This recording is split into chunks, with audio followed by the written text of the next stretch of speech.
A paz de Cristo, meus amigos. Professor Denis Pereira aqui para juntos prepararmos a lição 8 na classe dos pré-adolescentes, o domínio do mal sobre a terra. Esse é o título da nossa lição, o domínio do mal sobre a terra. O texto encontra-se em Apocalipse 13, do 1 ao 18. O texto em destaque está em 1 João 5,19. Sabemos que somos de Deus e que o mundo todo está debaixo do poder do domínio do maligno. É sobre isso que nós vamos falar hoje, sobre o domínio do mal no tempo da grande tribulação, nesta aula que estamos tratando de escatologia. Fala para mim nos comentários como você está levando para a sala de aula esse assunto, como alunos tão novos estão se comportando diante de assuntos tão complexos, estão surgindo perguntas, comentários que eles estão fazendo. Fala pra gente aqui nos comentários. É um prazer recebê-los aqui para mais esta pré-aula. Eu sou o presbítero Denis Pereira, professor da Assembleia de Deus, Ministério do Belém aqui em Campinas, São Paulo, presbítero, né? E professor da Escola Dominical, superintendente da Escola Dominical na minha igreja também. Semanalmente estamos por aqui.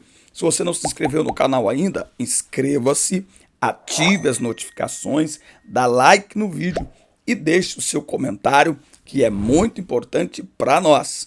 O primeiro link é do livro que nós estamos lançando, O Propósito é Maior que a Sua Dor. Nós estamos divulgando este livro. Ao adquirir, você investe no nosso tempo, no nosso ministério e num sonho de casal. Eu completo 25 anos de casamento com minha esposa este ano e querendo Deus, realizar uma viagem de comemoração.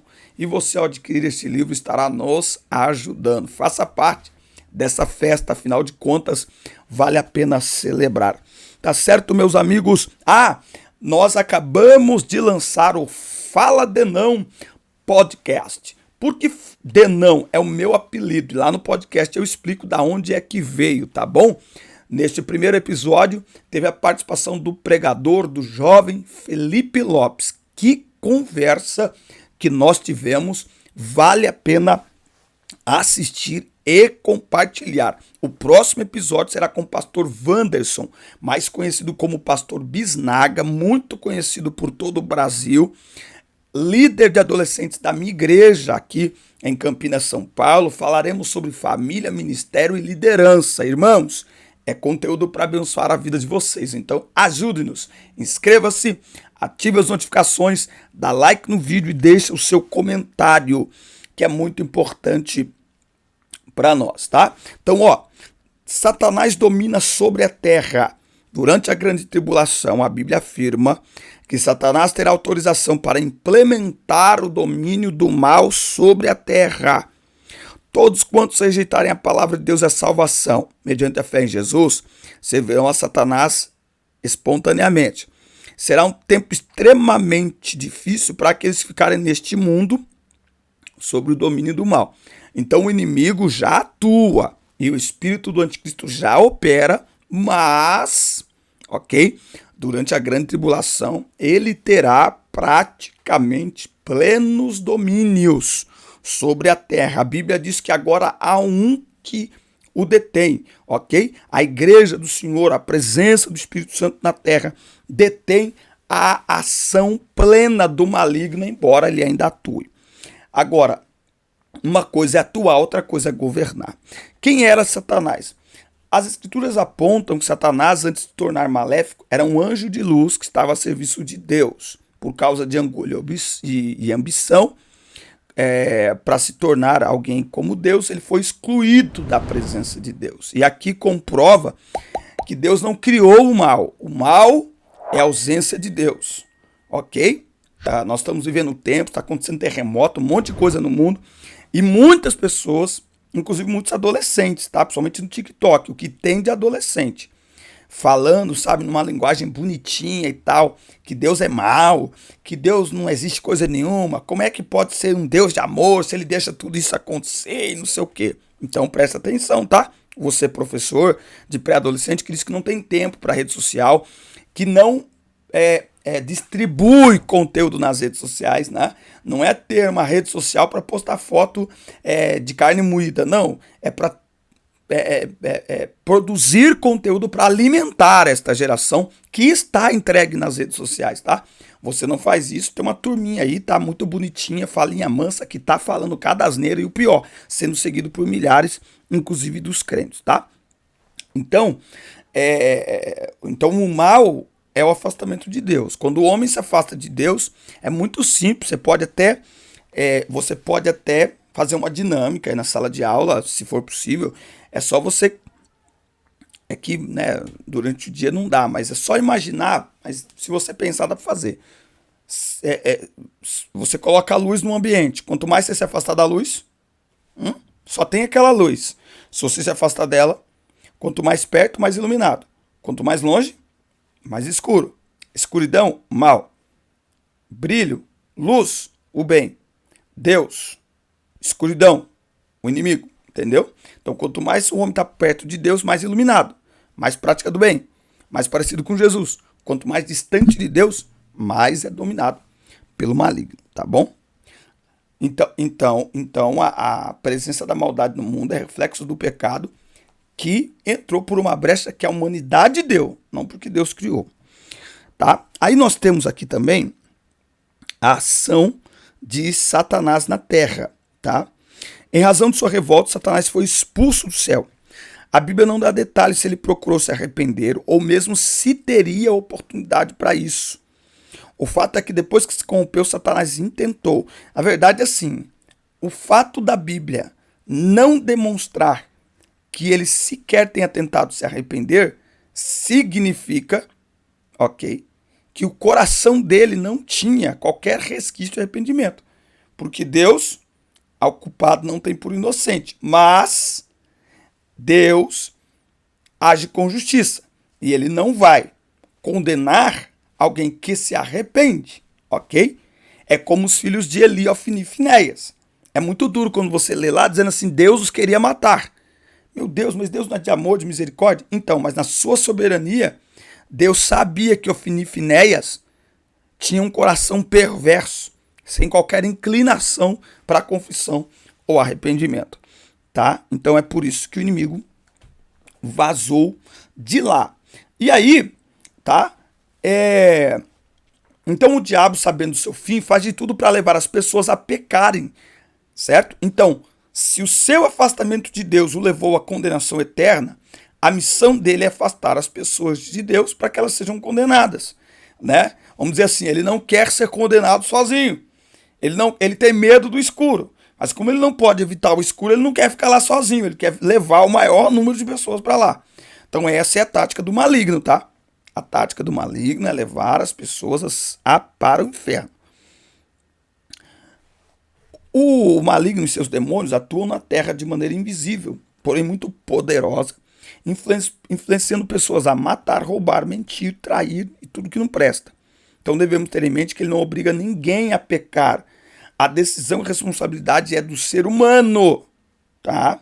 Claro, quando o ser humano está totalmente entregue a ele. Quando está totalmente entregue a ele, irmão, ele domina e ele faz o que ele quer. Agora, na grande tribulação, ele atuará de maneira mais visível e ainda mais poderosa por meio do anticristo e do falso profeta, tá bom? Que a gente já viu. O anticristo é uma antítese de Cristo, é o contrário de Cristo.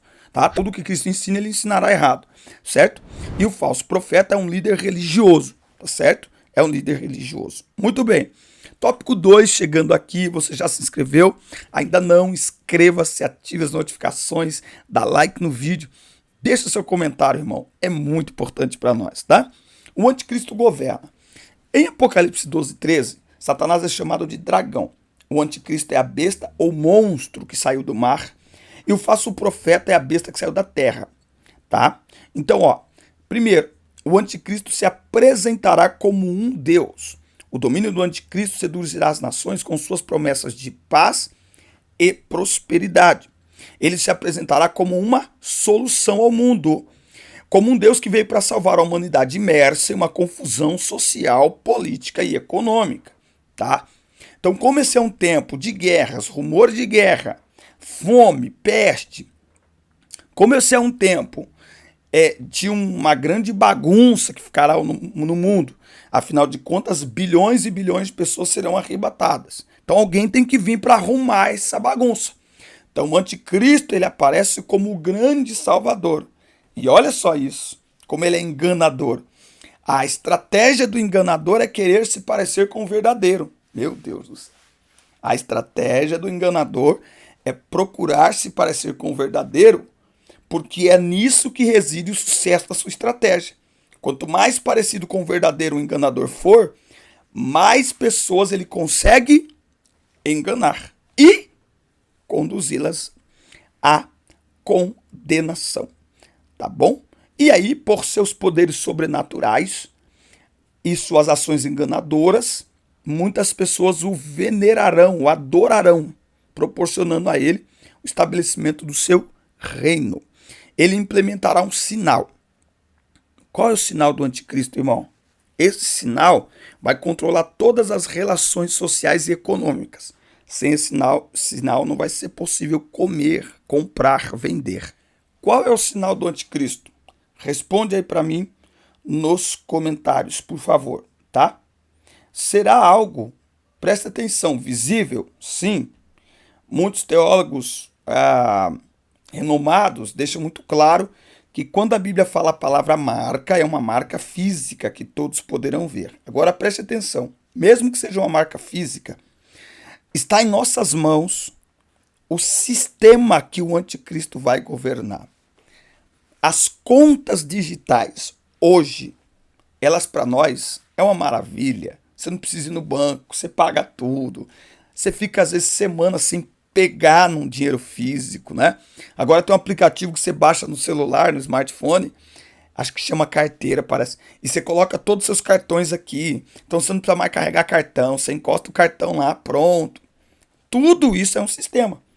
Na hora que o anticristo começar a governar, e aí as pessoas que não o adorarem, estas pessoas, por quê?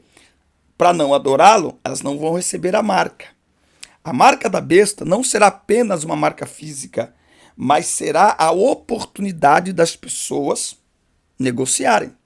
Sem a marca, ninguém poderá negociar. E como que você controla isso? Tá aqui, ó. Com um clique, uma pessoa pode dizer assim, ó, eu vou... os mais antigos lembram do plano Collor, né? Que teve que fazer um monte de coisa. Se um louco tenta fazer algo como o Collor fez no Brasil, na década de 80, de 90, hoje seria muito mais fácil. Muito mais fácil. Por quê? Porque está no smartphone, está no digital. No digital é muito mais fácil controlar as pessoas, né? Então você pode, por exemplo, você passa no pedágio, tem lá o sem parar, não tem? Então imagine que você chega no pedágio, leitura facial, placa do teu carro. Você chega no pedágio, você não tem a marca da besta. Ele não vai olhar em você, não vai funcionar assim. Por mais que seja a marca visível é um elemento que terá dentro de todo um sistema, né? Então eu não tenho dúvidas de, meu irmão, você vai chegar na praça de pedágio fazendo uma viagem, certo? Teu carro, a hora que embicar, a cancela não vai abrir, nem no sem parar, e a moça da cancela vai falar assim para você, ó, o senhor não pode passar por esse pedágio. Como você sabe? A gente leu a placa do seu carro e sabe que o senhor não tem a marca. Pense. Vai prestar um concurso? Aí, só para a gente pensar, se você tem dúvidas disso. Lembra na pandemia? Vamos falar só de máscara rapidamente? Você acha que não? Vamos falar só de máscara? Sem máscara não entra. Olha que coisa. A marca. Uma máscara. Custa R$2. Não entra. Se você não entra no ambiente, você não compra. Você tinha que comprar. Senão você não entra. Senão você não viaja. Senão você não trabalha. Irmãos, o sistema está todo preparado. Todo preparado. Smartphone na nossa mão, eu tô falando aqui, ó. Ele tá escutando. E daqui a pouco no meu Instagram vai aparecer aqui anúncios de coisas que eu estou falando aqui, ó. Porque o microfone do meu smartphone está escutando. E tem uns robozinhos na internet que escutam o que a gente fala e vai pegar anúncio e vai mandar para mim. O sistema está todo preparado. Então, acredito numa marca física, ok, mas a maneira como ele vai controlar está na nossa mão.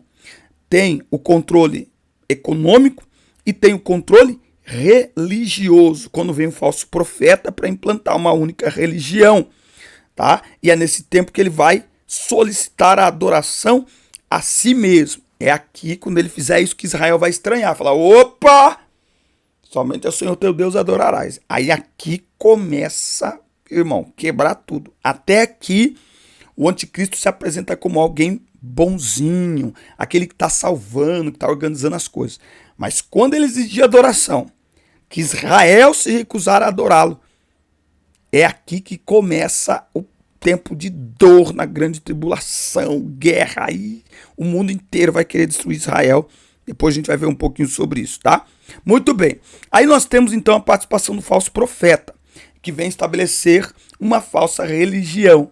O maior movimento religioso de todos os tempos será implantado pelo anticristo e seu principal assistente, o falso profeta. Ele terá a aparência de cordeiro, ou seja, parecerá manso e inofensivo, mas conduzirá os povos à destruição. Tá? Toda essa bagunça, toda a perversão, toda a imoralidade que nós vemos hoje é uma preparação para o reinado do maligno. Outra coisa, essa aqui, ó.